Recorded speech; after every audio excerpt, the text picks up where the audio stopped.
से गांव में एक आदमी रहता था जिसके पास खूबसूरत नाशपाती के दरख्तों का एक बाग था। हर साल उसे बादशाह को किराया अदा करना होता था, जो 4 टोकरियों भरकर नाशपातियां देने की सूरत में था। उसकी सबसे छोटी बेटी प्रीना अपने वालिद की बाग में मदद करना बहुत पसंद करती थी।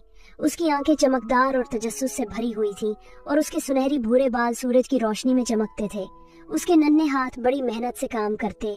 वो दरख्तों से पक्की हुई नाशपातियां तोड़ती और एहतियात से टोकरियों में रखती। मगर इस साल दरख्तों ने सिर्फ 3.5 टोकरियां नाशपातियां दी। बाप का दिल फिक्र से बोझल हो गया, क्योंकि वो जानता था कि बादशाह की शराइत सख्त थी। मायूसी के आलम में उसने एक दिल दहला देने वाला फैसला किया। उसने प्रीना को आखिरी टोकरी में बिठा दिया और उसे नाशपातियों से ढांप दिया ताकि टोकरी भरी हुई नजर आए। जब नौकर टोकरियों को महल लेकर जा रहे थे, प्रीना नाशपातियों के नीचे से छुपकर झांकती रही। वो खौफजदा थी, क्योंकि वो पहले कभी अपने वालिदैन से दूर नहीं हुई थी। जब टोकरियों को खोला गया तो महल के नौकरों ने उसे देखकर हैरत से सांसें रोक ली। वो फटी फटी आंखों से उस नन्ही बच्ची को देखने लगे जो नाशपातियों के दरमियान बैठी हुई थी। उसके हाथ में एक आधी खाई हुई नाशपाती थी। बादशाह ने उसे सजा देने के बजाय महल की खादिमा बना लिया। उसे सबसे कमतर काम दिए गए, फर्श साफ करना, बर्तन मांजना और भारी पानी के घड़े उठाकर लाना।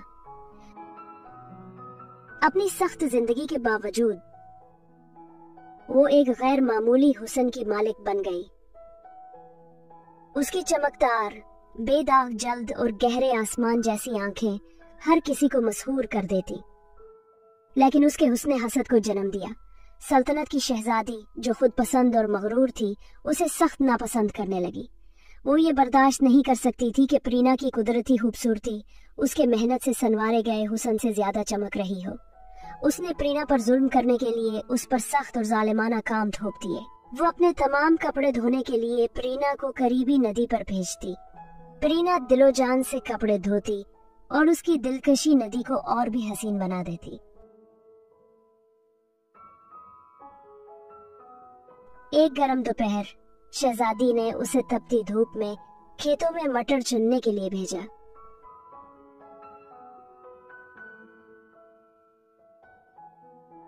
काम के दौरान प्रीना ने अचानक अपने माँ बाप को देखा जो वहां फल बेचने आए थे।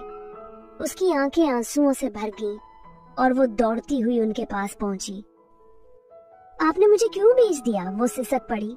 इससे पहले कि वो मजीद कुछ कह पाती, शहजादी के मुहाफिज पहुंच गए और प्रीना से कहा कि वो काम रोक कर किसी से बात नहीं कर सकती। उसके वालिदैन शर्मिंदा खड़े रहे। उनके पास कहने को कोई अल्फाज ना थे। उनकी आंखों में सिर्फ पछतावा था। उन्होंने कभी उसे ढूंढने की कोशिश भी नहीं की थी, ये मान कर के वो हमेशा के लिए खो चुकी है। एक दिन महल में जश्न था और सबको इजाजत दी गई कि वो अपने पसंदीदा लिबास पहने। प्रीना ने वो खूबसूरत आईनेदार नीला लिबास पहना जो उसने अपने हाथों से बनाया था। उसकी आंखों में लिबास का अक्स दिखाई दे रहा था और वो बहुत हसीन लग रही थी। जब शहजादी ने उसे देखा तो वो दंग रह गई। शहजादी की जुल्म उसे तम अभी खत्म नहीं हुए थे। एक शाम उसने प्रीना को जंगल की गहराइयों में नायाब जड़ी बूटियां चुनने के लिए भेज दिया ताकि वो अपनी खूबसूरती के लिए मजून बना सके। जब तक जड़ी बूटियां ना ले आओ वापस मत आना, शहजादी ने सख्ती से हुक्म दिया। प्रीना जड़ी बूटियां तलाश करने के लिए महल से निकल पड़ी। वो काफी दूर निकल गई।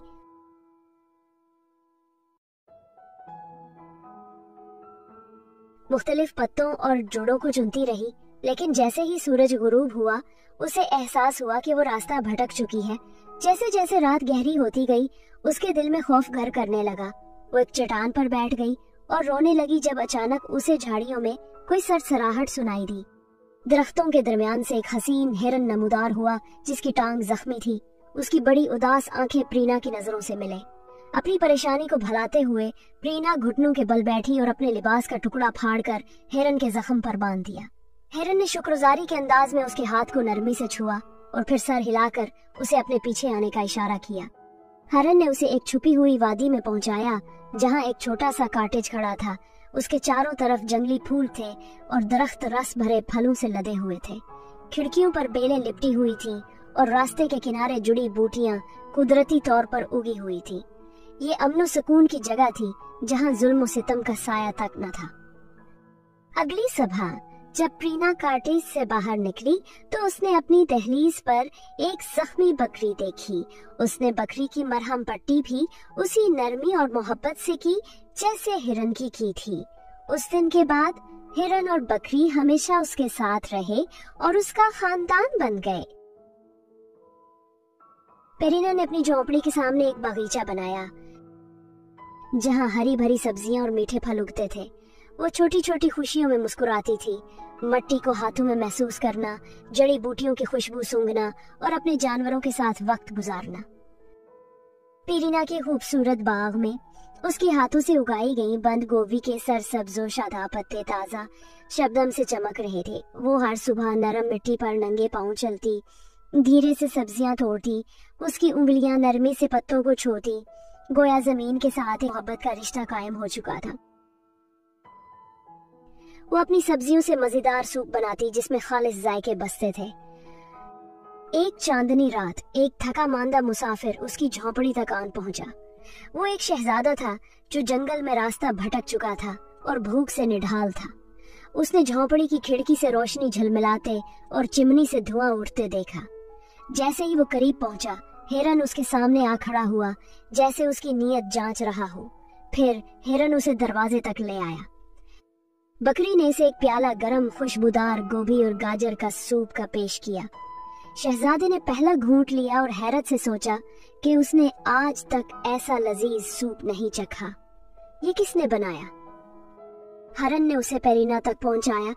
वो किसी और दुनिया की लगती थी, ना सिर्फ हसीन बल्कि सरापा नरमी, मेहरबानी और खुददारी। वो दोनों नाशपाती के दरख्त के नीचे बैठे और पेरीना ने उसे अपनी कहानी सुनाई।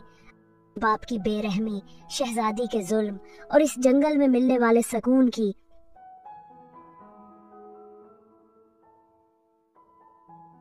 अगली सुबह शहजादे ने इल्तिजा की कि मेरे साथ चलो, मेरी दुल्हन बनो, मैं तुम्हें महल की हर खुशी दूंगा।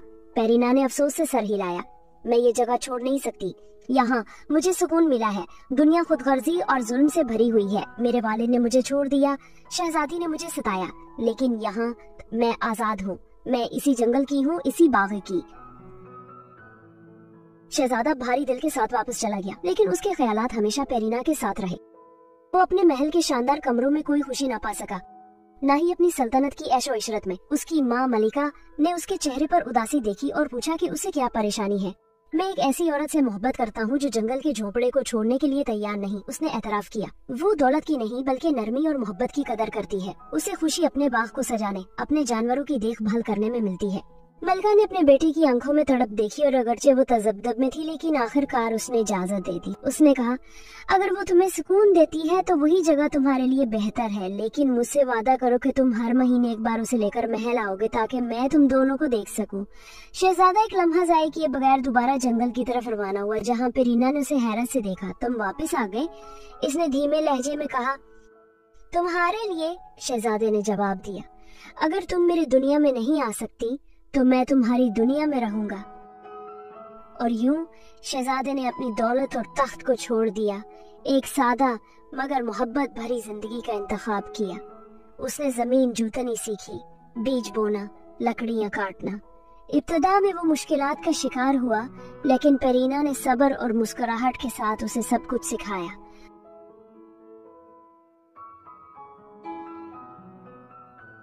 उन्होंने अपने छोटे से आरामदेह झोंपड़े में जिंदगी गुजारी, जहां उनके प्यारे जानवर और बाग हमेशा सरसब्ज रहते। हर महीने वो मलका से मिलने जाते, जो उन्हें मोहब्बत और शफकत से खुशामदीद कहती।